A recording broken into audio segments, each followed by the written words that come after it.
हो गया सर। नमस्कार साथियों, द विजन स्मार्ट क्लासेज में आप लोगों का हार्दिक स्वागत और अभिनंदन है। आज हम लोग एक नए सेशन के साथ यहाँ पे शुरू कर रहे हैं। पीसीएस 2025 जो 12 अक्टूबर हाल ही में कल ही हुआ था, तो 12 अक्टूबर का जो पेपर हुआ था उसमें इतिहास के जो प्रश्न आए थे, लगभग कुल 24 प्रश्न आए हैं। कितने प्रश्न आए हैं? लगभग कुल 24 प्रश्न आए हैं। और उन 24 प्रश्नों को हम लोग क्या करेंगे, थोड़ा सा सॉल्व भी करेंगे। देखिए, यह वीडियो आप लोगों के लिए जो एलटी की एग्जाम देने वाले विद्यार्थी हैं उनके लिए सबसे ज़्यादा महत्वपूर्ण है, क्योंकि आगे इतिहास सब्जेक्ट जिसका होगा, सोशल साइंस चाहे होगा, चाहे जीआईसी प्रवक्ता होगा, जीआईसी प्रवक्ता जब आप देंगे इतिहास सब्जेक्ट से, उसमें जो इतिहास के जो प्रश्न पत्र हैं, जो पैटर्न बनेंगे प्रश्न के, प्रश्नों का लेवल क्या होगा, हम लोग उसकी डिस्कस करेंगे, उसकी बात करेंगे। और उसके जो मॉडल होंगे कि प्रश्न कैसे बन सकते हैं और उसको कैसे टिकल करना है, हम लोग इसकी बात करेंगे। ठीक है।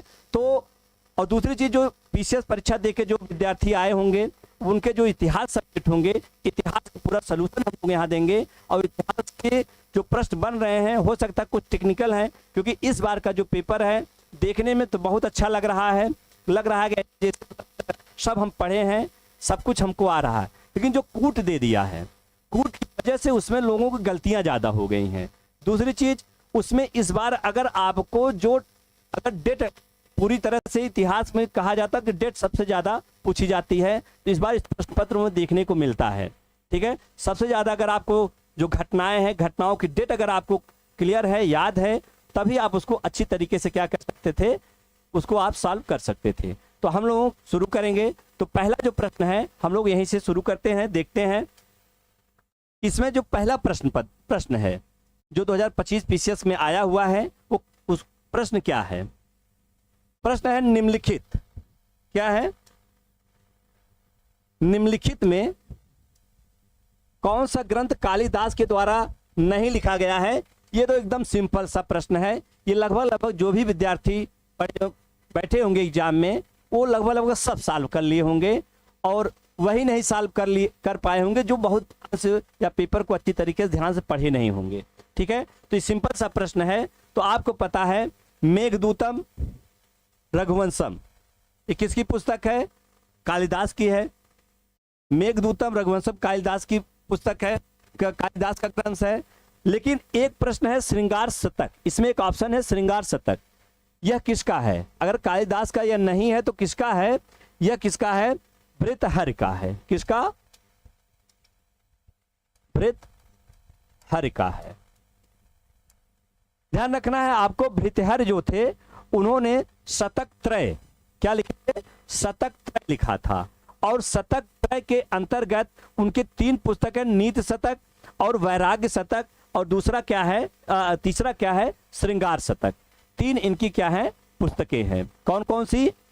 श्रृंगार शतक, नीति शतक और क्या है? वैराग्य शतक। 3 इनकी क्या है? पुस्तकें हैं। ठीक भैया, ये चीजें क्या है हम लोग, तो यहां पे आंसर अगर हम इसमें देखते हैं तो पहला और दूसरा है आपका राइट आंसर, सही आंसर पहला और दूसरा है। ठीक है। अगले प्रश्न की तरफ बढ़ते हैं। अगला प्रश्न देखते हैं। अगला प्रश्न है निम्नलिखित संतों को सही कालानुक्रम में व्यवस्थित कीजिए। निम्नलिखित संतों को सही कालानुक्रम में व्यवस्थित कीजिए। नानक, चैतन्य महाप्रभु, नामदेव और कबीरदास, इनके कालक्रम को आपको व्यवस्थित करना है। अब आपको देखना है कि जो ये लोग थे, इनका जन्म और मृत्यु, इसके बीच की कौन कौन मतलब कितना समय था, तो इन जब जन्म और मृत्यु जानेंगे तब उनका कालक्रम हमको अपने आप पता चल जाएगा कि किसका कब समय था। तो सबसे पहले हम बात करते हैं इसमें ले लेते हैं हम किसका। सबसे पहले है नामदेव की हम बात करते हैं। नामदेव क्या है? इनका 1270 ईस्वी में जन्म हुआ था। कहां पे? सतारा में। कहां जन्म हुआ था? सतारा, 1270 ईस्वी में। इसके बाद हम बात करते हैं किसका? नामदेव के बाद किसका आता है? कौन क्रम में आएंगे? नामदेव के बाद फिर आ जाएंगे आपके कबीरदास जी आ जाएंगे। कबीरदास का क्या है? 1398 ईस्वी, काशी में जन्म होता है। ठीक है। 1398 ईस्वी काशी में इनका जन्म होता है। इसके बाद अगला जो आ जाते हैं वो कौन आ जाते हैं, उनका गुरु नानक का आ जाता है 1469 ईस्वी। ननकाना, ठीक है, ननकाना में इनका जन्म होता है।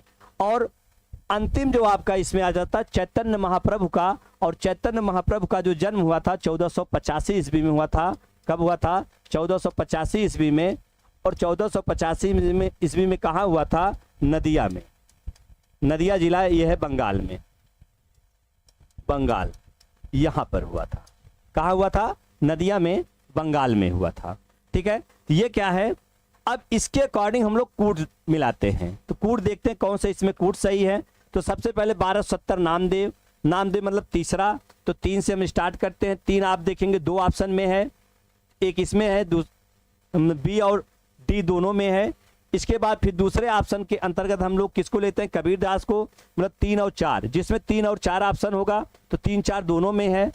ठीक है, इसके बाद फिर अगला आता है आपका नानक। नानक क्या है, उसके बाद 1 है और फिर 2 है। आंसर बी वाला आपका यहाँ पे, बी आंसर आपका राइट है। कौन सा आंसर है, बी आंसर आपका राइट है। ठीक है, क्लियर हुआ। चलते हैं अगले प्रश्न को देखते हैं। अगला प्रश्न क्या है, निम्नलिखित में से किसने जलियांवाला बाग हत्याकांड से दुखी होकर वायसराय की कार्यकारिणी परिषद से इस्तीफा दे दिया। ये भी लगभग सब सही करके आए होंगे। देखिए कूट में प्रश्न में थोड़ी सी समस्याएं हैं, क्योंकि आपको एग्जैक्ट डेट पता होनी चाहिए, लेकिन इस तरह के जो फैक्ट है वो आपको सबको क्लियर होगा। तो आंसर क्या इसका होगा, आंसर है शंकरन नायर, शंकरन नायर। ठीक है, तो आंसर यहां पे इस ऑप्शन के अकॉर्डिंग देखेंगे तो आपका केवल मात्र एक ही आंसर है, ऑप्शन ए। ऑप्शन ए आपका यहां पे राइट आंसर। ठीक, अगला प्रश्न, नीचे दिए गए कथन जिनमें एक को अभिकथन था दूसरे को कारण कहा गया है। अभिकथन, बाबर ने चगताई तुर्की में तुझके बाबरी लिखा। बाबर ने चगताई तुर्की में तुझके बाबरी लिखा। जब हम लोग टीजीटी का जो पीछे प्रश्न हम लोग जब सॉल्व कर रहे थे उसमें कई बार ये प्रश्न आया हुआ था। ठीक है, और कई बार उसको हम लोग सॉल्व किया था। उसमें हम लोगों ने बताया था कि बाबर ने किस भाषा में अपनी पुस्तक लिखी है, और उसके बाद फिर बाबर उसमें क्या महत्वपूर्ण विशेषताएं उन्होंने, मतलब क्या क्या चीजें उन्होंने बताया, उसके विषय में बताया गया। और उस समय मुगलों की राजभाषा क्या थी इसका भी हम लोगों ने डिस्कस किया है पीछे। उसमें जब आप पीछे क्लास देखते हैं तो उसमें सारी चीजें आपको प्राप्त होती हैं, मिलती है उसमें। तो इसमें क्या, बाबर ने चगताई तुर्की में तुझके बाबरी लिखा। इसी तुझके बाबरी को एक नाम और दिया जाता क्या, बाबर नामा, बाबर नामा। इसी चगताई तुर्की, ये बाबर जो था चगताई तुर्क था, लेकिन अपने को किससे जोड़कर रखता था, अपने को मंगोलों से जोड़कर रखता था, मंगोलों से जोड़कर रखता था। इसीलिए अपने वंश का नाम इसने क्या रखा था, मुगल वंश रखा था। ठीक है, तो यहां पे तुझके बाबरी या बाबरनामा, ये बाबर की तुर्की भाषा में लिखी गई पुस्तक है। किस भाषा में, तुर्की भाषा में लिखी गई पुस्तक है। इसका मतलब ए आपका यहां पे राइट है। अब भी देखते हैं आर क्या कहता है। तुर्की मुगल दरबार की राजभाषा थी। तुर्की जो है मुगल दरबार की राजभाषा थी। तो ये आंसर आपका गलत है। ठीक है, ये गलत है क्योंकि तुर्की मुगल दरबार की जो राजभाषा थी, मुगल दरबार की राजभाषा जो थी कौन थी, फारसी थी। कौन थी, फारसी थी। मुगल दरबार की राजभाषा फारसी थी, न कि तुर्की थी। तो आपका मात्र ए ऑप्शन सही, मतलब केवल ए सही होगा। अब आपको यहां देखना है इसमें कौन सा है, ए और आर दोनों सही हैं। आर ए की सही व्याख्या करता है, ए सही है किंतु आर गलत है। यही आंसर आपका यहां पे सही है। देखिए आपको आने वाले जो प्रश्न पत्र होंगे, जो एलटी के लिए चाहे विषय के होंगे, सब्जेक्ट के होंगे, चाहे एलटी के आपके उसके होंगे, क्या कहते हैं, जीएस के होंगे, इन सब में जो प्रश्नों का मॉडल होगा वो लोक सेवा आयोग अपने पैटर्न के आसपास ही रखेगा। कुछ प्रश्न फैक्ट भी रहेंगे, कथन कारण के भी प्रश्न रहेंगे, कूट के भी प्रश्न रहेंगे, सब मिला के प्रश्न इस प्रकार वो जरूर रखेगा लोक सेवा आयोग। ठीक है, तो हमारा जो यहाँ बताने का मतलब, एक तो आंसर भी आपको मिल जाए, दूसरी चीज क्या है, आपको एक मॉडल भी मिल जाए, एक तरीका भी मिल जाए कैसे प्रश्न आएंगे, हमको कैसे उसको ध्यान से रखना है। ठीक भैया, चलिए आंसर आपका क्या हुआ यहाँ पे, ए सही है किंतु आर गलत है। ठीक, अगला प्रश्न देखते हैं। फिर देखिए कूट का आ गया प्रश्न, फिर कूट का प्रश्न आ गया। अब कूट के प्रश्न पे आपको विशेष करके ध्यान रखना है कि कौन सा प्रश्न, कौन सा डेट, जब तक आप डेट नहीं पता रहेगी तब तक आप कूट के प्रश्न को यहां से इसको सॉल्व नहीं कर सकते। ठीक है, इसीलिए इतिहास में तिथि बहुत जरूरी होती है, उसको याद करना। ठीक है, और वो तभी याद हो सकता है जब आप लगातार अनवरत उसको क्या करते हैं, रिवीजन के तौर पर रखते रहें। ठीक, चलिए यहां पूछा गया है निम्नलिखित घटनाओं सही को कालानुक्रम से व्यवस्थित कीजिए। सही कालानुक्रम, अब यहां पे कन्नौज का युद्ध, दौराहा का युद्ध, सामूगढ़ का युद्ध, चौसा का युद्ध। ध्यान रखना है, अगर हम कन्नौज की युद्ध की बात करते हैं, अगर हम यहां कन्नौज के युद्ध की बात करते हैं तो कन्नौज का युद्ध कब हुआ था, ये मई 1540 में हुआ था। मई 1540 ईस्वी में किसके किसके मध्य हुआ था, ये हुआ था हुमायूं और शेरशाह सूरी के बीच में। हुमायूं और शेरशाह सूरी के बीच में हुआ था। इसको कन्नौज के युद्ध को एक नाम से और जानते हैं, विलग्राम का युद्ध। कभी कभी कन्नौज युद्ध ना आके विलग्राम का युद्ध आ जाता है। ठीक है, और इसी युद्ध में हुमायूं अंतिम रूप से पराजित हुआ था और उसको लगभग 15 वर्षों तक क्या है, मुगल सत्ता से दूर रहना पड़ा और वो इराक चला जाता है। ठीक है, और उसी के बाद अब शेरशाह सूरी का कहना द्वितीय अफगान वंश की स्थापना दिल्ली पर हो जाती है और लगभग 45 तक, लंबे समय तक 1555 ईस्वी तक लगभग ये अफगान ही शासन करते हैं। ठीक है, दौराहा की युद्ध की हम बात करते हैं। दौराहा युद्ध को एक नाम हो जाता है दोहरिया का युद्ध। गोमती नदी किनारे है दोहरिया का युद्ध। दोहरिया का युद्ध कब हुआ था, दोहरिया का युद्ध हुआ था 1532 ईस्वी में। 1532 ईस्वी में। अब प्रश्न पूछता किसके किसके मध्य हुआ था, दोहरिया के युद्ध किसके किसके मध्य हुआ था, यह प्रश्न पूछता है। ठीक है, तो दोहरिया के युद्ध देखते हैं किसके किसके मध्य, ये भी हुमायूं, मुगल बादशाह हुमायूं और इब्राहिम लोदी के परिवार, उसका भाई था, क्या नाम था, महमूद लोदी। महमूद लोदी, लोदी एवं शेरशाह। शेरशाह ये दोनों एक तरफ थे, ये दोनों एक तरफ थे और हुमायूं मतलब मुगल सेना अलग थी। इन दोनों के बीच में किसका युद्ध हुआ था, दोहरिया का युद्ध हुआ था। कब हुआ था, 1532 में हुआ था। रही बात सामूगढ़ की, हम युद्ध की बात कर लेते हैं। एक युद्ध हुआ था सामूगढ़, ये थोड़ा सा अलग था, मुगल मतलब यहां से अलग था और 8 जून 1658 ईस्वी को यह हुआ था। 8 जून 1658 को किसके किसके मध्य हुआ था, 8 जून 1658 ईस्वी किसके किसके मध्य हुआ था, यह हुआ था दारा शिकोह। दारा शिकोह ये शाहजहां का सबसे बड़ा पुत्र था। दारा शिकोह की सेना और औरंगजेब की मध्य। औरंगजेब, इसमें औरंगजेब का भाई या दारा, सब भाई थे। इसका एक भाई था मुराद एवं मुराद भी औरंगजेब के साथ था।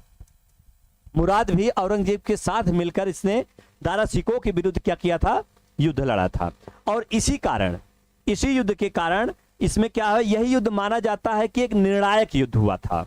औरंगजेब के लिए एक निर्णायक युद्ध हुआ था। दारा शिकोह पराजित हुआ, भाग गया था और दिल्ली पर औरंगजेब का अधिकार हो गया था।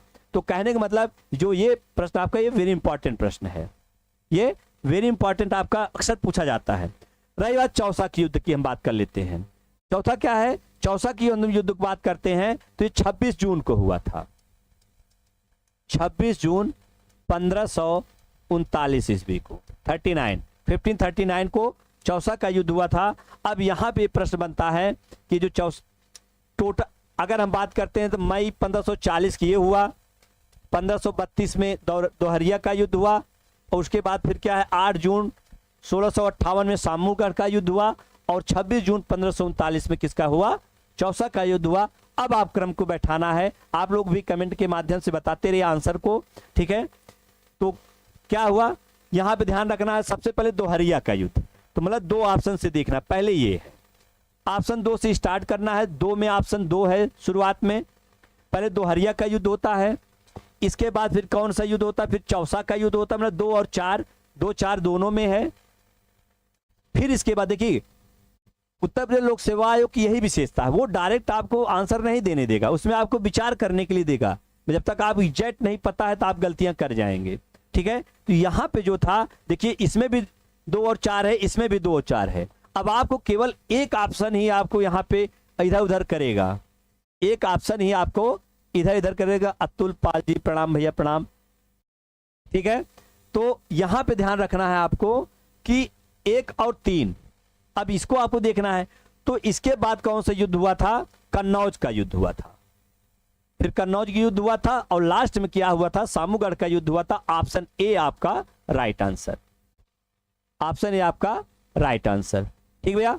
चलिए, तो इस प्रकार आपको देखिए ध्यान आपको रखना, इसी पैटर्न पे आपके प्रश्न जो आएंगे वो इसी के आसपास लेकर चलेंगे।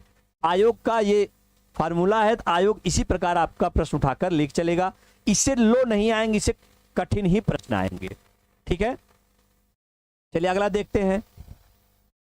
फिर देखिए वही प्रश्न आगे, निम्नलिखित घटनाओं पर विचार कीजिए, सही कालानुक्रम में व्यवस्थित कीजिए। अब फिर आपको ये पता होना चाहिए, आपको ये क्लियर होना चाहिए कि जो प्रश्न है वो एग्जैक्ट डेट आपको पता होना चाहिए।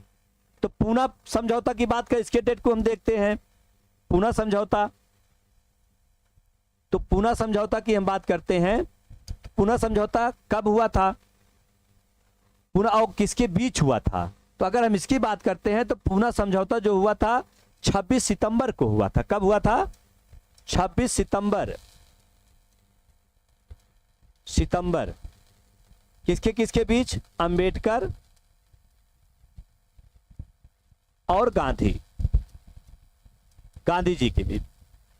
हालांकि ये माना जाता है गांधी जी ने इस पर हस्ताक्षर नहीं किया था, उनके सहयोगियों ने किया था, क्योंकि गांधी जी उस समय जेल में थे। उन्होंने भूख हड़ताल कर दिया था। क्यों कर दिया था, क्योंकि जो ब्रिटेन के प्रधानमंत्री थे, उन्होंने कैमुअल अवार्ड सांप्रदायिक पंचायत पारित किया था। इसी के विरोध में उन्होंने क्या किया, दलितों को भी आरक्षण देने की बात कर दी थी, जो हिंदुओं से अलग हो रहे थे। इसी के विरोध में गांधी जी ने क्या किया था,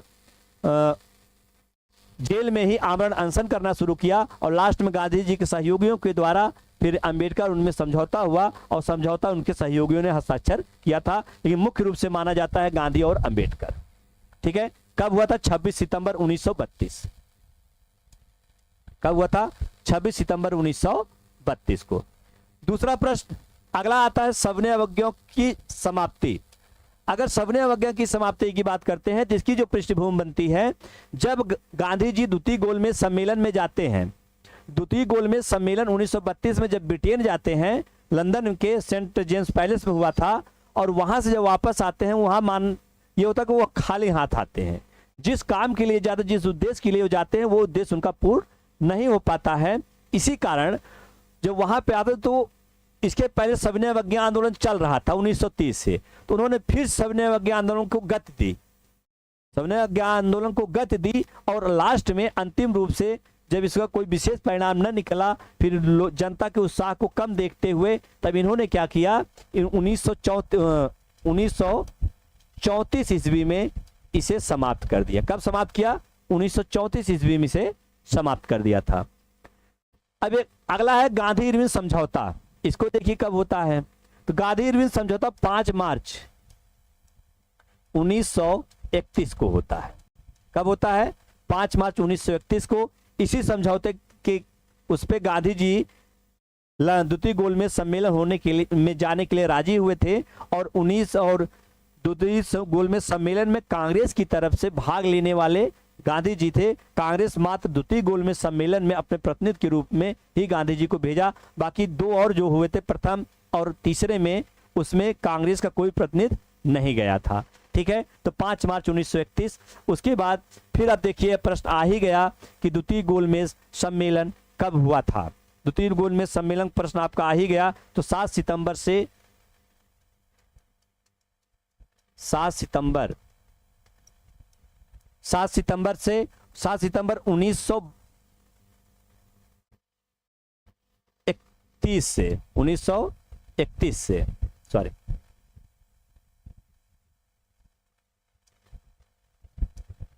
31 से 1 दिसंबर 1932 तक। ठीक है, अब आंसर आपको यहां से क्या लगाना है, अब आपको यहां से आंसर ये लगाना, इसमें देखना है, सॉरी 1 दिसंबर 1900। ठीक है, अब यहां पे आपको क्रम बैठाना है। क्रम क्या बैठाना, सबसे पहले क्या हुआ था घटना, सबसे पहले कौन सी घटना हुई थी, गांधी इरविन समझौता। गांधी इरविन समझौता मतलब तीसरा, 3 ऑप्शन 2 में है, कौन कौन से, 3 ए और डी में। ठीक है, इसके बाद अगला क्या है, फिर इसके बाद क्या होता है, गोलमेज सम्मेलन। गांधी जी गोलमेज जाने के लिए तैयार हो जाते हैं, गोलमेज सम्मेलन होता है, मतलब 3 और 4, 3 4 देखिए दोनों में है, 3 4। और फिर इसके बाद क्या घटना होती है, फिर पूना पैक्ट की घटना होती है, पूना पैक्ट की घटना होती है, कहने पूना समझौता की बात होती है। तो उसके बाद क्या है, एक है, और लास्ट में क्या है, तब सबने आंदोलन की समाप्ति होती है। तो ऑप्शन ए आपका राइट आंसर है, ऑप्शन ए आपका राइट आंसर है। ठीक भैया, चलिए अगला प्रश्न है, निम्नलिखित को उनके शासन के कालक्रमानुसार व्यवस्थित कीजिए। कालक्रमानुसार बहुत ज्यादा प्रश्न आपके इसमें आए हुए थे, सबसे ज्यादा प्रश्न आपके इसमें कालक्रमानुसार पूछे गए थे, इतिहास के भी और अन्य पेपर अन्य क्या कहते हैं सब विषय के भी। इसीलिए क्या है कि इसमें जो हो गया सुई में एक धागा डालने वाली कहानी, थोड़ा बहुत इधर उधर हुआ तो मामला हो गया, लग रहा है हम बहुत सही कर रहे हैं, थोड़ी सी गलती आपको क्या करेगा, उसको प्रश्न को क्या करेगा, वो आपको गलत कर देता है। ठीक है, अब फिर कूट आ गया, इसको मिलाइए। इसमें है बाजीराव प्रथम, बालाजी बाजीराव, बालाजी विश्वनाथ, माधवराव। ये पेशवाओं, मराठा में पेशवाओं का एक क्रम है। ठीक है, तो अगर हम बात करते हैं बालाजीराव प्रथम की बात करते हैं तो 1720 ईस्वी से 1740 ईस्वी तक यह पेशवा रहा। कब से कब तक, 1720 से 1740 ईस्वी तक यह पेशवा रहा। ठीक है, हम बालाजी बाजीराव की बात करते हैं, इसके बाद वह पेशवा बना 1740 से कब तक रहा, 1761 ईस्वी तक। इसी के समय पानीपत का तृतीय युद्ध हुआ था, इसी के समय पानीपत का तृतीय युद्ध हुआ था, जिसमें मराठों की बहुत बुरी पराजय हुई थी, मराठे बहुत बुरी तरह पराजित हुए थे, वो इसी युद्ध में। बालाजी विश्वनाथ की हम बात करते हैं, बालाजी विश्वनाथ मतलब का पुत्र ही बाजीराव प्रथम था। ठीक है, तो बालाजी विश्वनाथ जो थे, बालाजी विश्वनाथ ने 1713 ईस्वी में, 1713 ईस्वी से 1720 ईस्वी तक ये पेशवा थे, ये प्रथम पेशवा थे। ये मराठा के जो पेशवाओं का इतिहास होता है उसमें ये प्रथम रूप से ये नाम इनका आ जाता है। आजाद पाल से भैया नमस्कार, भैया नमस्कार। ठीक है, अब आगे अगला है आपका माधवराव प्रथम। माधवराव कब पेशवा हुए, माधवराव प्रथम कब पेशवा हुए, तो 1761 से 1761 ईस्वी से 1772 ईस्वी तक माधवराव पेशवा हुए। पानीपत के जब तृतीय युद्ध में मराठों की बुरी पराजय हुई थी, इसके बाद पानीपत के तृतीय, गुड इवनिंग भैया, गुड इवनिंग सिस्टरा जी, गुड इवनिंग। ठीक है, पानीपत का जब तृतीय युद्ध हुआ था, तब पानीपत के तृतीय युद्ध के बाद जब मराठों की बड़ी बुरी स्थिति हो चुकी थी, उसको फिर से शीर्ष पे पहुंचाने का जो श्रेय जाता है वो माधवराव प्रथम को जाता है, पेशवा माधवराव को जाता है। ये माना जाता है कि जब माधवराव प्रथम की मृत्यु अचानक हो जाती है, उसके बाद पानीपत के तृतीय युद्ध से ज्यादा नुकसान मराठों को उस समय सहना पड़ता है। ठीक है, तो इस क्रम में अगर हम मिलाते हैं, सबसे पहले बालाजी विश्वनाथ की बात करते हैं, बालाजी विश्वनाथ मतलब 3 की हम बात करते हैं, 3 2 ऑप्शन में है। उसके बाद फिर हम बात करते हैं बालाजी प्रथम की बात करते हैं, 3 और 1 देखिए 2 ऑप्शन है, इसमें भी 1 1 ऑप्शन है दोनों में। ठीक है, और उसके बाद फिर नाम आता है बालाजी बाजीराव का, इसमें जो दूसरा ऑप्शन है ये, तो ऑप्शन बी आपका सही होता है, ऑप्शन बी आपका राइट आंसर है। ठीक भैया, क्लियर हो रहा है, आप लोग भी कमेंट के माध्यम से बताते रहिए। ठीक, चलिए अगला प्रश्न, अलाउद्दीन खिलजी की निम्नलिखित विजयों को सही कालक्रम में व्यवस्थित कीजिए। देखिए, दिल्ली सल्तनत का खिलजी वंश का सबसे महान शासकों में जब गिना जाता है वो अलाउद्दीन खिलजी को ही गिना जाता है। ठीक है, उसका जो सैन्य अभियान था, अलाउद्दीन खिलजी का जो सैन्य अभियान था, उस सैन्य अभियान में सबसे पहली चीज आती है कि उसने जो सैन्य अभियान किया था कहां कहां पे सबसे पहले किया था, उसी की यहां पे उल्लेख है। ठीक है, ये भी कूट का ही प्रश्न है, इस चीज को आपको ध्यान में रखना है। पहली चीज कि सबसे पहले उसका आक्रमण कहां पे हुआ, अक्सर उसका आक्रमण कहां पे हुआ था, 1298 ईस्वी। 1298 ईस्वी में अलाउद्दीन खिलजी ने गुजरात पर आक्रमण किया था, गुजरात पर आक्रमण किया था। ठीक है, नसरत जलेसरी उसका नेतृत्व किया था और गुजरात आक्रमण में ही उसके बाद ही उसको हम लोग जब टीजीटी का जो पीछे प्रश्न जो सॉल्व किए थे उसमें ये सब चीजें हमने बताया भी था। ठीक है, तो उसमें क्या है, वो क्या गुजरात पर जब आक्रमण किया, नसरत जलेसरी ने मलिक काफूर को वहीं से प्राप्त किया था। लेकिन इसी समय क्या कहते हैं, जब गुजरात पर आक्रमण करने के लिए जाता है तो उसी समय इसने रास्ते में जैसलमेर को भी विजिट किया था, जैसलमेर को भी विजिट किया था। और इसका जो उल्लेख मिलता है, एक पुस्तक है तारीख ए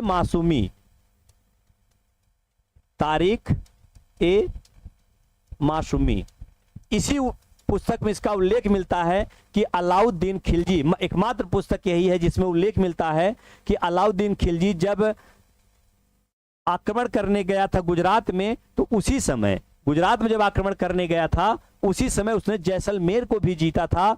तो इसका मतलब अगर देखा जाए तो शुरुआती तौर पे तो शुरुआत आपका उसके युद्ध का जैसलमेर भी है। ऑप्शन में गुजरात है नहीं, जैसलमेर को हम प्रथम पे रख सकते हैं। उसके बाद उसका जो दूसरा आक्रमण होता है वो होता रणथंभौर में 1301 ईस्वी में, 1301 ईस्वी में होता है। और रणथंभौर का शासक उस समय कौन था, हमीर देव उस समय वो शासक था, उसको विजित करता है। और फिर 1303 ईस्वी में यह चित्तौड़ पर आक्रमण करता है। कहां पर, चित्तौड़ पर आक्रमण करता है, राणा रतन सिंह को पराजित करता है। जब आप पढ़ेंगे पद्मावती की घटना पढ़ेंगे तो वो सब इसी से जोड़कर है। और चित्तौड़ पर आक्रमण करने के बाद फिर दक्षिण भारत में यहाँ जो ऑप्शन है, ऑप्शन के अकॉर्डिंग देखते हैं, जो वारंगल का जब इसका अभियान होता है तो तेलंगाना या वारंगल का अभियान होता है 1309 ईस्वी में, 1309 ईस्वी में। अब हम लोग क्या करेंगे, कूट को मिला सकते हैं। यहां से जब हमको डेट मिल गई तो कूट को मिला सकते हैं। तो सबसे पहले क्या है, 2 से हम लोग 2 से शुरू करते हैं, जैसलमेर से। 2 ऑप्शन 2 में है, जैसलमेर के बाद इसका क्या, रणथंभौर। 2 के बाद 1, देखिए इसमें भी 1 है। कूट इस प्रकार इस बार ऐसे बनाया ही गया है, कूट इस बार ऐसे बनाया ही गया है कि जैसे आपको सारी चीज क्लियर होने, एग्जैक्ट पता होगा तभी आप आंसर लगा सकते हैं। ठीक है, उसके बाद जो ऑप्शन आता है फिर चित्तौड़ होता है, चित्तौड़ मतलब 4 होता है, मतलब ये ऑप्शन है। उसके बाद फिर 3 है। तो आंसर आपका सी इज राइट आंसर आपका इसमें है। ठीक भैया, आगे बढ़ा जाए। चलिए, 4 बौद्ध संगीतियां निम्नलिखित स्थानों पर संपन्न हुई थी, इन्हें सही कालक्रमानुसार व्यवस्थित कीजिए तथा नीचे दिए गए सही उत्तर चुनिए। 4 बौद्ध संगीतियां ये हुई थी। ठीक है, अब 4 बौद्ध संगीतियां का जो क्रम है उसको आपको रखना है। तो आपको पता है, ये सिंपल सा प्रश्न है, बुद्ध की मृत्यु के तुरंत बाद राजगृह में पहली बौद्ध संगीत कहां हुई थी, राजगृह, ये प्रथम थी। हम लोग बहुत डिटेल चर्चा नहीं करेंगे, बस कुछ ही बिंदुओं पर यहां देखते हुए चलेंगे। प्रथम राजगृह हुई थी। उसके बाद यहां पे दूसरे की बात करते हैं, दूसरे में कहां पे हुई थी, वैशाली। इसको भी हम लोग पीछे खूब सॉल्व करा चुके थे, पीछे हम लोग इसको सॉल्व कराए थे, वैशाली। और वैशाली कब हुई थी, द्वितीय शासक आपको पता ही है, अजातशत्रु के समय, वैशाली कालाशोक के समय। ठीक है, इसके बाद ठीक है, ये पीछे 2025 का जो प्रश्न है वो है भैया। ठीक है, उसका सलूशन है आज ये। ठीक, इसके बाद अगला जो आपका आता है पाटलिपुत्र। पाटलिपुत्र है, पाटलिपुत्र कौन सी थी? तृतीय थी। और चतुर्थ बहुसंगीत जो हुई थी वो कुंडलवन। कुंडलवन कहां पर? ये कश्मीर है, कश्मीर, चतुर्थ। ठीक है, चतुर्थ। अब इस आधार पर अगर क्रम आप बैठाएंगे तो ये क्रम आपको यहाँ पे व्यवस्थित क्रम मिल जाएगा। पहले तो राजगिरी उठाइए, राजगिरी मतलब 2 उठाइए, फिर 1 उठाइए, फिर उसके बाद क्या है 4 उठाइए, मतलब 2 1 4, 2 2 1 4 3। आंसर बी आपका राइट आंसर। ठीक भैया, आंसर बी राइट आंसर। चलिए अगला देखते हैं। देखिए प्रश्न अच्छा है। अब ये जब तक आप थोड़ा डेप्थ में अगर पढ़ाई नहीं किए रहेंगे तो इस प्रश्न को आप क्या कर सॉल्व करने में आपको कठिनाई होगी। ठीक है, तो प्रश्न आपको ध्यान इसमें रखना है। वही कूट मिलाने के लिए क्या है, नीचे दिए कथन जिनमें एक को अभिकथन ए तथा दूसरे को कारण आर कहा गया है। ध्यान रखना है, सल्तनत के क्षेत्रों को मोटे तौर पर 2 भागों में विभाजित किया जा सकता है। एक किसमें? एक है खालसा भूमि, खालसा भूमि, और दूसरा क्या माना गया है? जागीर। यही पूछा है, जागीर। जागीरों में राज्य के नियंत्रण में आने वाली भूमि शामिल होती थी। यही चीज आपका यहां पे प्रश्न है। जागीरों में क्या है? राज्य के नियंत्रण में आने वाली भूमि शामिल होती थी। तो ध्यान रखना है, जब हम खालसा भूमि की बात करते हैं, खालसा भूमि पर राज्य का नियंत्रण होता था, राज्य का पूर्ण नियंत्रण होता था, राज्य का पूर्ण नियंत्रण होता था। और जो जागीरें होती थी वो जागीरदारों के उसमें रहती थी, नियंत्रण में रहती थी। ठीक है, वो केवल टैक्स देते थे सुल्तान को, सरकार को।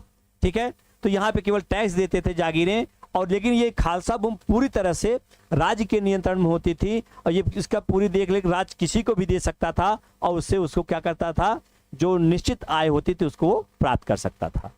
ठीक है, तो ये 2 प्रकार की भूमि थी। जागीरे भूमि जिसपे खेती किसान कर सकते थे, जागीरदारों ने देते थे किसान को, और दूसरी भूमि होती थी खालसा भूमि जिसका पूरा अधिकार राज्य का होता था।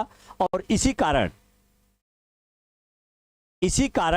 आज क्या है, ये जो जागीर, ये ऑप्शन जो आपका आता है, दूसरा ऑप्शन यहाँ पे गलत हो जाता है, क्योंकि राज जागीरों की बात की है, राज नियंत्रण में जागीरें न होके खालसा भूमि हुआ करती थी। ठीक है, ए आंसर आपका यहाँ पे सही है। ठीक है, इसके अकॉर्डिंग आप देखेंगे ए सही है और आर गलत है। आंसर बी आपका यहाँ पे राइट आंसर। ठीक भैया, अगला प्रश्न, निम्नलिखित में से कौन सी जगह है 1816 के सुगौली संधि? ये आंग्ल नेपाल युद्ध हुआ था, आंग्ल नेपाल युद्ध, ये घटना है आंग्ल नेपाल युद्ध की।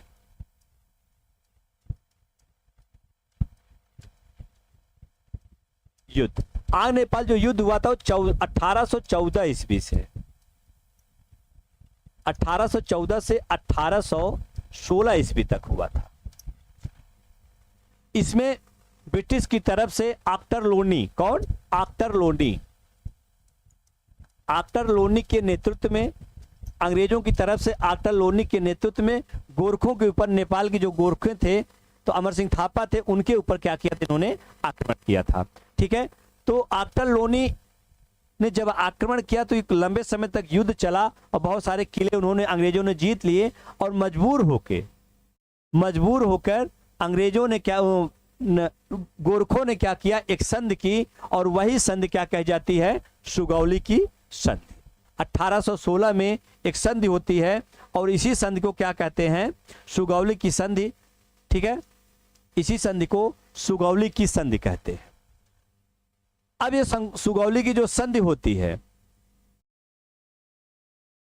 सुगौली की जो संधि होती है, अब इसमें अंग्रेजों को क्या क्या चीजें प्राप्त हुई थी? अंग्रेजों को यही प्रश्न आपके यहां पे पूछा गया है। तो पहली चीज क्या है? इसी संधि के तहत, कुछ संधि की शर्तों को हम समझ लेते हैं।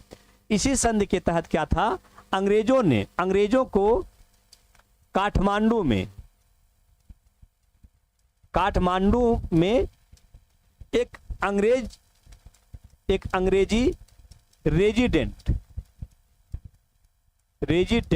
अंग्रेजी रेजिडेंट रखने की अनुमति मिली। कहने का मतलब, ठीक, कहने का मतलब अंग्रेज जो थे वो अब यहां पे एक रेजिडेंट अपना क्या करते थे, यहां पे नियुक्त कर चुके थे। और उसके साथ साथ, इसके साथ साथ अंग्रेजों को शिमला, मसूरी, नैनीताल, अल्मोड़ा, क्या, शिमला, मसूरी, नैनीताल, अल्मोड़ा,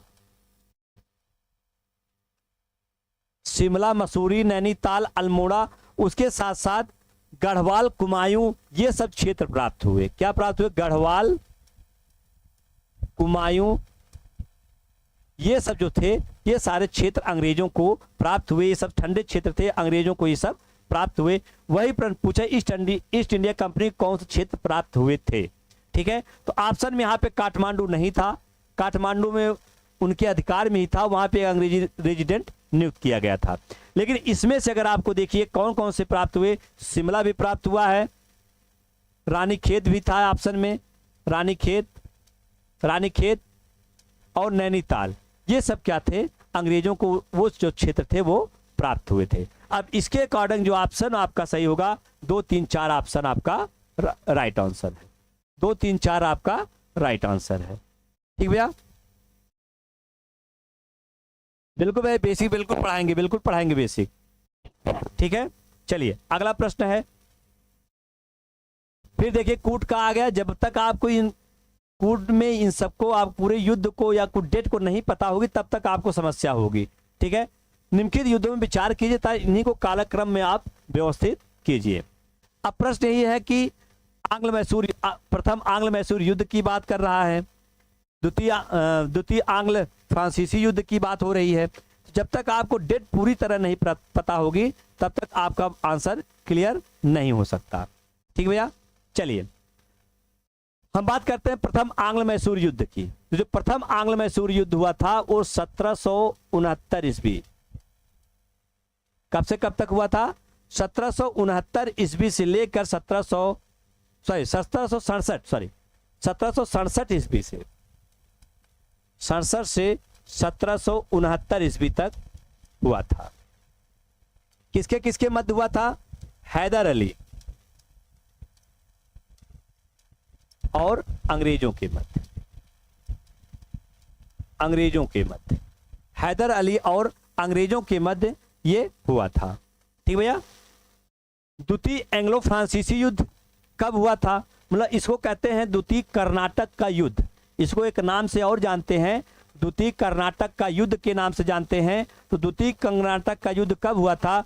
तो 1749 से 1754 ईस्वी के मध्य द्वितीय कर्नाटक का युद्ध हुआ था। ठीक है, किसके किसके? अंग्रेजों और फ्रांसीसियों के मध्य हुआ था। अब अगला प्रथम एंग्लो सिख युद्ध, मतलब प्रथम आंग्ल सिख युद्ध कब हुआ था? तो 1845 से 1846 ईस्वी के मध्य हुआ था। कब हुआ था? 1845 से 1846 के मध्य प्रथम आंग्ल सिख युद्ध हुआ था। ठीक है, अगला है प्रथम एंग्लो अफगान युद्ध। एंग्लो अफगान युद्ध की हम जब बात करते हैं तो कब हुआ था? 39 से 42, 1839 से ईस्वी से 1842 ईस्वी तक ये हुआ था। अब इसके अकॉर्डिंग हमको बनाना है, इसके अकॉर्डिंग हमको कूट बनाना है, क्योंकि डेट बहुत ज्यादा पूछी जाती है। इसीलिए क्या है, आज इस बार देखिए सबसे ज्यादा प्रश्न यहीं से उठे हैं डेट से ही। तो आपको याद ध्यान रखना है, कूट अगर हम मिलाते हैं, कूट में सबसे पहले कौन सा आता है? 49 से 54, 1749 से 54, इसका मतलब 2 ऑप्शन चालू होता है। तो 2 से आता, 2 में 2, ए और डी, 2 में 2 से शुरुआत है, हम इसके अकॉर्डिंग आते हैं। फिर उसके बाद का जो आता है 1767 से 1769, मतलब एक दोनों में है ये। ठीक है, इसके बाद का जो घटनाक्रम है, इसके बाद की घटनाक्रम क्या है? प्रथम एंग्लो अफगान युद्ध 4, अब 4 आपका डी में ही है, उसके बाद 3 है, आंसर क्या हुआ? डी। डी आपका राइट आंसर। ठीक भैया,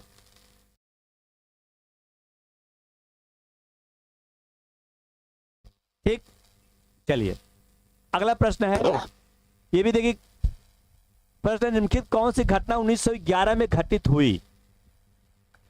निम्नलिखित में से कौन सी घटना 1911 में घटित हुई? बंगाल का विभाजन रद्द किया गया, राजधानी कलकत्ता से दिल्ली परिवर्तन, कांग्रेस का मुस्लिम लीग के बीच लखनऊ समझौता। ठीक है, इसके अकॉर्डिंग, कूट के अकॉर्डिंग आपको सॉल्व करना है।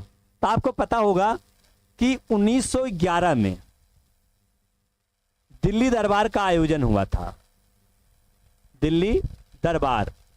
और इसी दिल्ली दरबार के अंतर्गत, इसी दिल्ली दरबार में कौन आए थे? ब्रिटेन के शासक जो थे जॉर्ज पंचम आए थे। कौन आए थे? जॉर्ज पंचम, ब्रिटेन के राजा थे जॉर्ज पंचम, भारत आए थे। और उसी समय इधर बंगाल का विभाजन हुआ था, तो भारतीयों में बड़ा असंतोष व्याप्त था। जब वो यहां पर आते हैं तो उसी समय 1911 में, 1911 ईस्वी में, वो दिसंबर की घटना है। दिसंबर में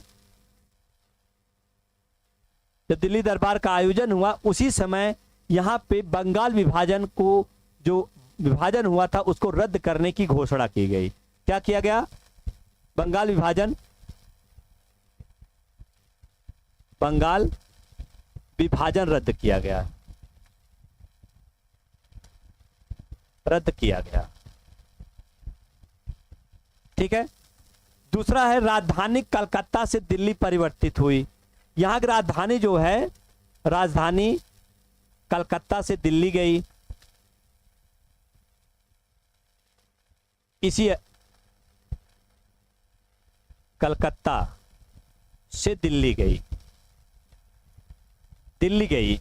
इसी समय घोषणा हुई थी, ध्यान रखना है आपको। 1911 में सारी घोषणाएं हैं, ये घोषणा की गई थी।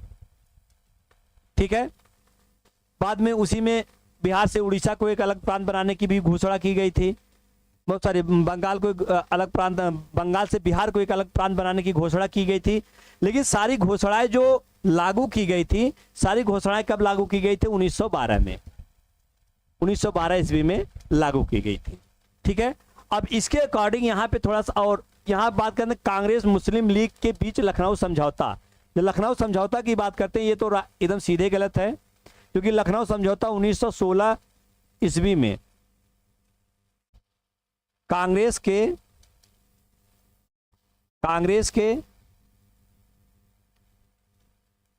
दिसंबर में आयोजित लखनऊ अधिवेशन में हुआ था। अधिवेशन किसके किसके बीच हुआ था? कांग्रेस और मुस्लिम लीग के बीच हुआ था, इसलिए इसको लखनऊ पैक्ट भी कहा जाता है। इसलिए क्या कहा जाता है? इसे लखनऊ पैक्ट भी कहा जाता है। तो इसके अकॉर्डिंग अगर हम ऑप्शन देखते हैं तो देखिए, ऑप्शन में आपका क्या है? 3 तो एकदम काट दीजिए, जहां जहां ऑप्शन 3 होगा उसको एकदम काट दीजिए। ठीक है। और इसके अकॉर्डिंग बच रहा है क्या? बच रहा है 1 और 2। लेकिन थोड़ा कंफ्यूजिंग में यहां पर रहेगा, आयोग के ऊपर है क्या आंसर देता है, क्योंकि 1911 में केवल घोषणा हुई थी, जो लागू किया गया था सारी घटनाएं 1912 में लागू की गई थी। जैसे अगर राजधानी का कलकत्ता से दिल्ली जो परिवर्तन हुआ था, ये घोषणा 1911 में हुई थी और लागू किसमें हुआ था? 1912 में हुई थी। तो इसके अकॉर्डिंग यहाँ पे अगर हम इसके 1912 मान लें, 1912 मानेंगे तो ऑप्शन ए सही होगा। ठीक है। अब यहाँ थोड़ा आयोग क्या अपना आंसर देगा उसके ऊपर भी यहाँ पे क्या है, डिपेंड करेगा। ठीक है। अगर वैसे वास्तविकता देखेंगे जाएंगे तो आंसर ये आना चाहिए, लेकिन थोड़ा सा यहाँ पे अब आयोग ये भी मान सकता है। ठीक है। ठीक भैया, चलिए आगे चलते हैं। अगला क्वेश्चन है, सिंधु घाटी सभ्यता संबंधित निम्नलिखित पुरातात्विक स्थलों में से आज के उत्तर प्रदेश में स्थित है। मतलब कौन कौन सा ऐसा स्थल है जो आज के कहां पर स्थित है? उत्तर प्रदेश में स्थित है। कौन कौन सा स्थल है जो उत्तर प्रदेश में स्थित है? यही प्रश्न आपका यहां पे दिया गया है। ठीक भैया, चलिए। ये मंडी, या इसको कहते हैं मांडी, मांडी कहते हैं। एक है मांडा, मांडा कहां पे है? जम्मू कश्मीर में है। मांडी की बात करते हैं, मांडी कहां पे? उत्तर प्रदेश के मुजफ्फरनगर, मुजफ्फरनगर जिले में है। ठीक है, यूपी, उत्तर प्रदेश। हुलास की बात करते हैं, सहारनपुर, सहारनपुर उत्तर प्रदेश।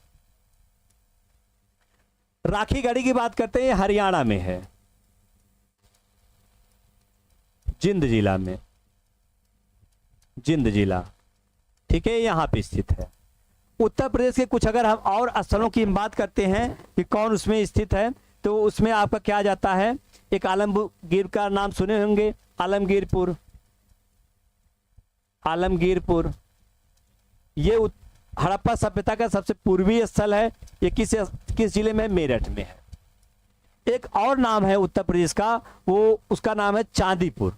क्या है, चांदीपुर, चांदीपुर स्थल है, और ये कहां पे स्थित है, बिजनौर में, ठीक है, बिजनौर में स्थित है। तो ऑप्शन के अकॉर्डिंग हम जब देखते हैं तो यहाँ पे दो ऑप्शन ये है नहीं, गलत है, उत्तर प्रदेश का पूछा है, दो यहाँ पे हो नहीं सकता, आंसर 1 और 3 सही होगा, आंसर 1 और 3 सही है। ठीक भैया, अगला प्रश्न, निम्नलिखित विद्रोहों पर विचार किया था, उन्हें कालक्रमानुसार व्यवस्थित कीजिए। फिर देखिए कालक्रमानुसार आ गया है, और फिर विद्रोह की बात करते हैं, इसमें हम विद्रोह की बात करते हैं तो कौन कौन सा है, हम पावना की बात करते हैं, किसान विद्रोह था,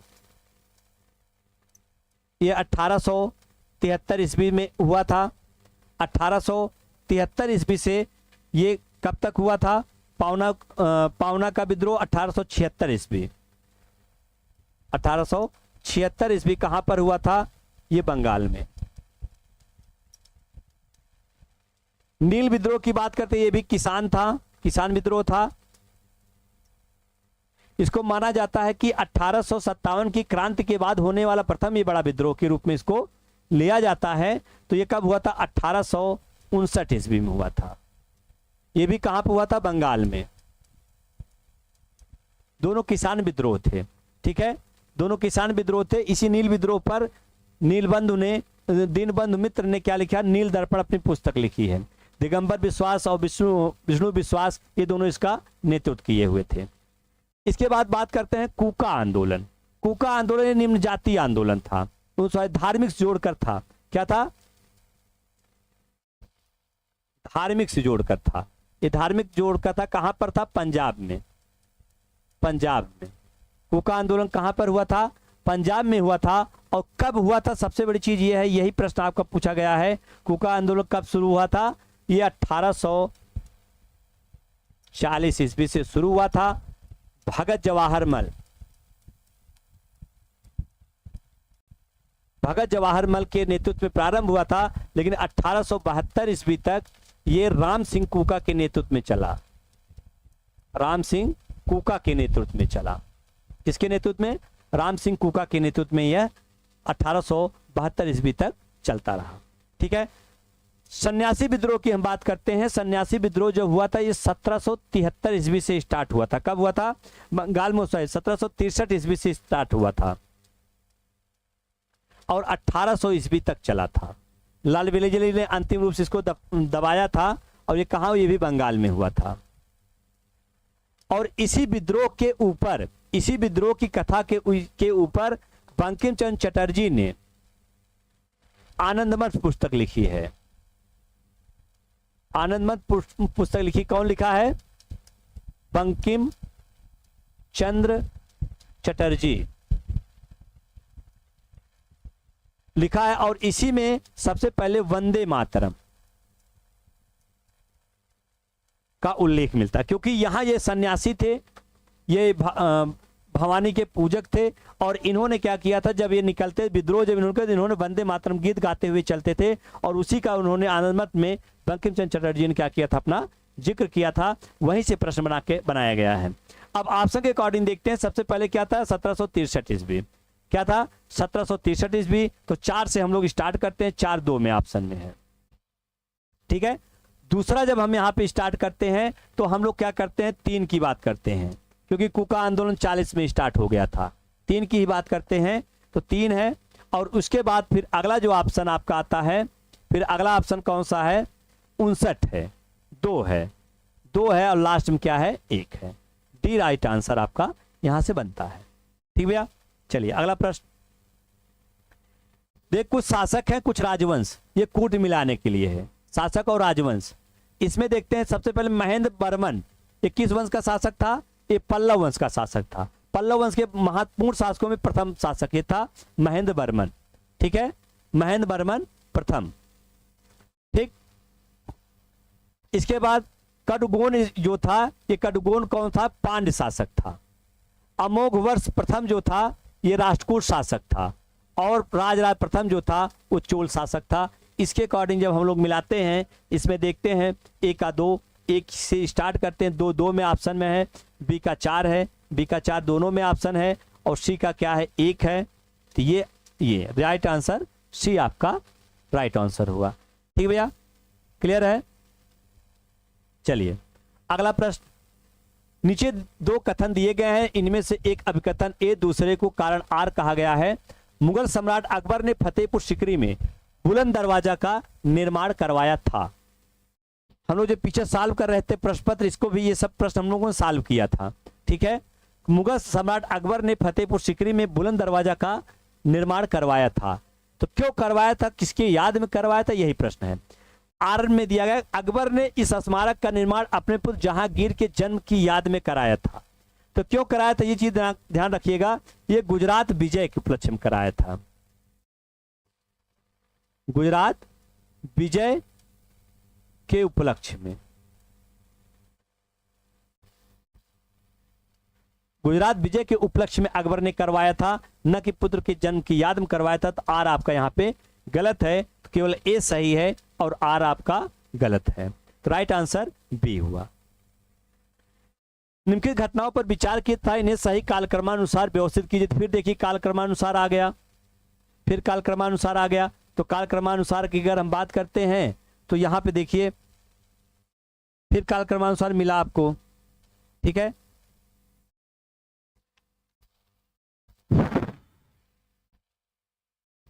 चलिए हम बात करते हैं इस अंग्रेजों द्वारा अवध का अधिग्रहण कब हुआ था। तो 1856 को प्रशासन के आधार पर आउटरम की रिपोर्ट पर डलहौजी ने क्या किया था, अवध का अंतिम रूप से विलय कर लिया था। इल्बर्ट विल विवाद कब हुआ था? लॉर्ड रिपन के शासनकाल में ये डलहौजी ने किया था, डलहौजी ने किया था। लॉर्ड रिपन के शासनकाल में इल्बर्ट विल विवाद हुआ था, और ये कब हुआ था? 1883 ईस्वी में, रिपन के समय। ठीक है, नील विद्रोह अभी हमने बताया ही है, पीछे अभी चर्चा ही हुई, 1859 ईस्वी में। किसके शासनकाल में हुआ था नील विद्रोह? नील विद्रोह उस समय कौन था? कैनिंग था। और द्वितीय आंग्ल अफगान युद्ध कब हुआ था? तो 1878 से 1880 तक, 78 ईस्वी से 1880 ईस्वी, लॉर्ड लिटन के समय। लॉर्ड लिटन, उसमें वायसराय यही था, लॉर्ड लिटन के समय। ठीक है, अब ये आपको डेट पता चल गई। अब आप इसी से क्या करेंगे, क्रम को आप यहाँ पे बैठा सकते हैं। ठीक भैया, क्लियर हुआ? चलिए पहले आपको देखना शुरुआत कहाँ से होता है। तो सबसे पहली जो घटना होती है कब होती है? अवध का विलय 1856, मतलब 1 से शुरू होता है, तो पहला। और ये दूसरी घटना कौन सी इसमें होती है? दूसरी घटना होती है नील विद्रोह। तो 1 3 आपको ध्यान रखना, 1 3 दोनों में है। फिर तीसरी घटना यहां से इस ऑप्शन के अकॉर्डिंग कौन सी है? वो है आपके 4, मतलब द्वितीय आंग्ल अफगान युद्ध। तो यहाँ पे 4 देखना है, और राइट आंसर आपका डी हो गया। राइट आंसर आपका कौन सा हुआ? डी आपका राइट आंसर है। ठीक भैया, चलिए निम्नलिखित घटनाओं पर विचार किया, इन्हें सही कालक्रमानुसार व्यवस्थित कीजिए। ठीक, फिर ऑप्शन में आ गया आपको, फिर आपको वही कालक्रमानुसार व्यवस्थित करना है, क्योंकि सबसे ज्यादा इस बार प्रश्न आपके आयोग के द्वारा इसी पैटर्न पे सबसे अधिक पूछे गए हैं।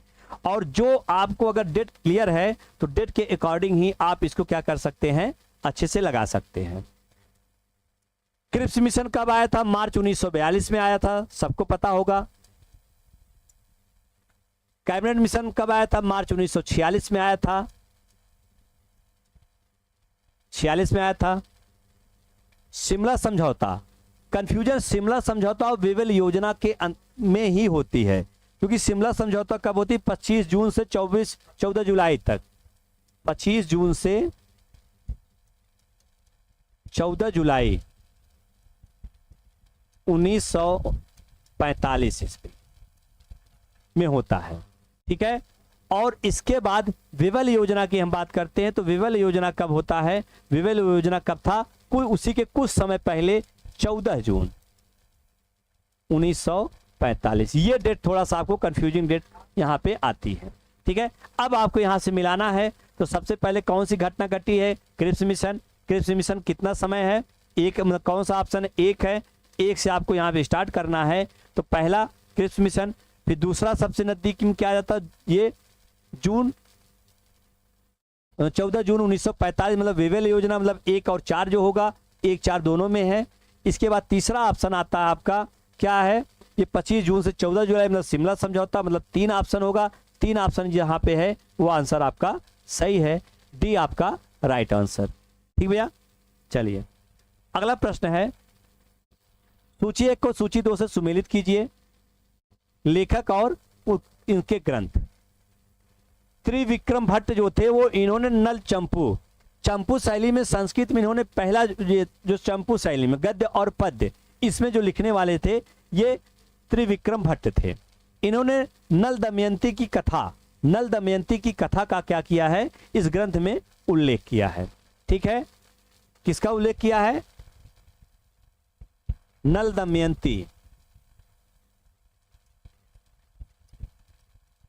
दमयंती की कथा का उल्लेख किया है।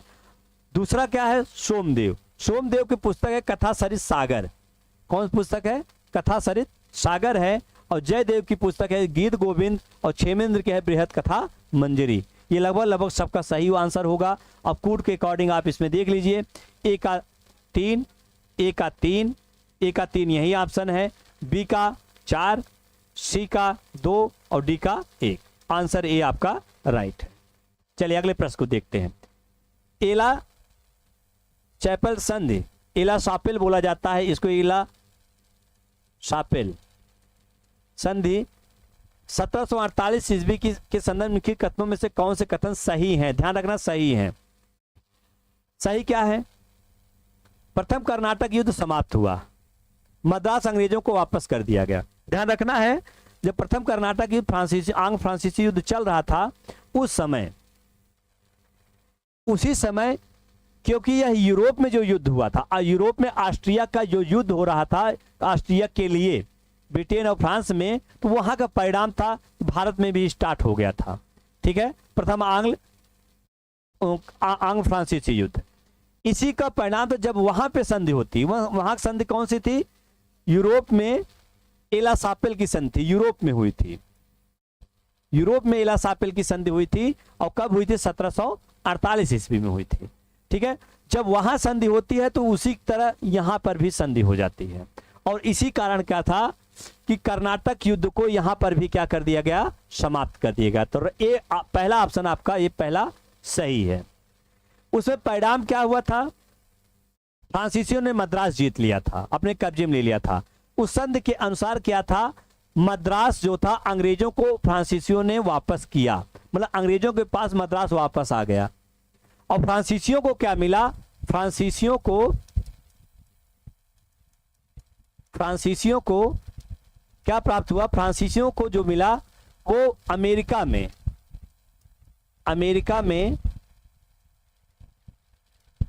सेंट लुइस मिला, सेंट लुइस वर्ग अमेरिका में स्थान था, फ्रांसीसियों को प्राप्त हुआ। और भारत में क्या था? मद्रास जो था अंग्रेजों को प्राप्त हुआ। इसके अकॉर्डिंग दोनों कथन आपके यहाँ पे राइट आंसर है, दोनों कथन आपके यहाँ पे सही है। अगला प्रश्न, ये तो सिंपल सा सब मिला लेंगे। मकबरा पूछा है, सम्राट और मकबरा की बात किया है। तो बाबर का मकबरा कहाँ पर है? काबुल में है।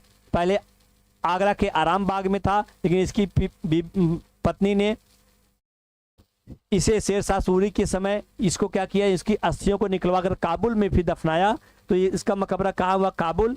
हुमायूं का मकबरा दिल्ली में ही है। जहांगीर का मकबरा लाहौर के शाहदरा में है और शाहजहां का मकबरा आगरा में ताजमहल आप जान ही रहे हैं। ठीक है, ये आपका इसके अकॉर्डिंग आपका ऑप्शन क्या बनता है? ए का 4, बी का 3, सी का क्या बनता है? 2। तो आपका डी आंसर आपका यहाँ पे सही है। 4, 3, 2, 1 आंसर आपका सही है। ठीक भैया, अगले प्रश्न की तरफ देखते हैं। निम्नलिखित को सूची 1 को सूची 2 से सुमेलित की, यह भी सूची की सुमेलित करने की बात है।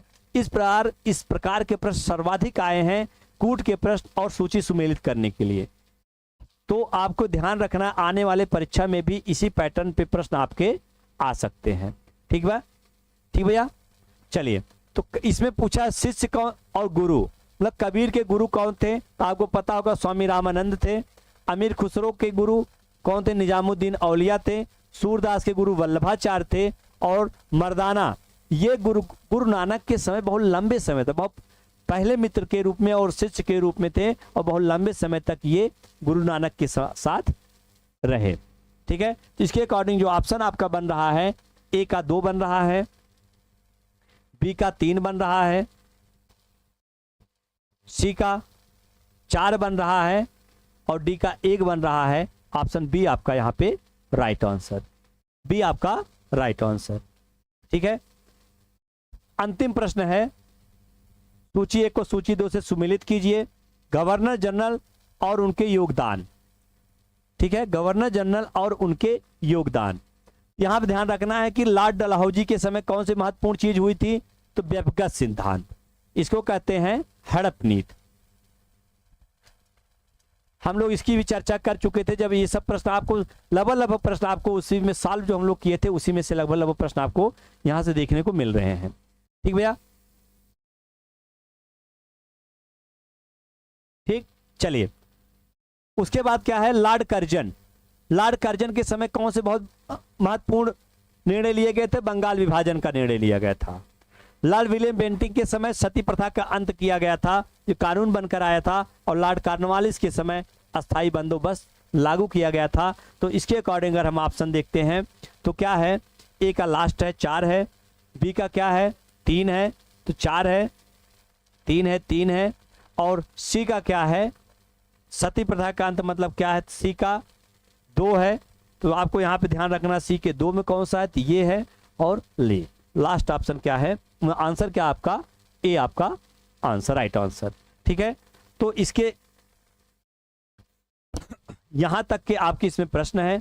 इसके बाद हमारे यहाँ जो कुछ बैचेज हैं, हमारे यहाँ जो क्लास स्टार्ट की गई हैं, जो चल रही हैं इस समय, तो आपका क्या है? यूपी टेट की प्राथमिक और जूनियर दोनों की चल रही हैं। इसके साथ साथ हम लोगों ने अलग से शिक्षक भर्ती संबंधित जो टीजीटी, पीजीटी, एलटी, जीआईसी प्रवक्ता, UGC NET, GDC, CTET, UP TET, STET, DSSB, इन सब की बीपीएससी संबंधित सारी शिक्षक भर्तियों संबंधित सभी राज्यों के जो महत्वपूर्ण जो हिंदी भाषी राज्य हैं, सबके क्या किए हैं हम लोगों ने? टीचर संबंधी वैकेंसी क्लास हम लोग अपने ऐप के द्वारा यहाँ पे रन कर रहे हैं। आप लोग क्लास कैसी लगी इसको आप लोग बताइएगा और आप लोग अपने मित्रों तक भी इसको क्या करिएगा? भेजिएगा। ठीक है, उनको भी बताइएगा कि क्लास जो चल रही है हमारे यहाँ जो हर विषय की, हर सब्जेक्ट की चलेगी और हम लोग विशेष करके टीचर भर्तियों पर ही हम लोग सबसे ज़्यादा इसे फोकस कर रहे हैं। ठीक है, तो यहाँ तक आज यहीं तक आप लोग चलिए। आप लोग जुड़ने के लिए बहुत बहुत धन्यवाद। बस यहीं तक हम लोग आज हमारी आपकी सेवा यहीं। कल 1 बजे फिर हम लोग क्या करेंगे? क्लास पे आते हैं और शुभ रात्रि।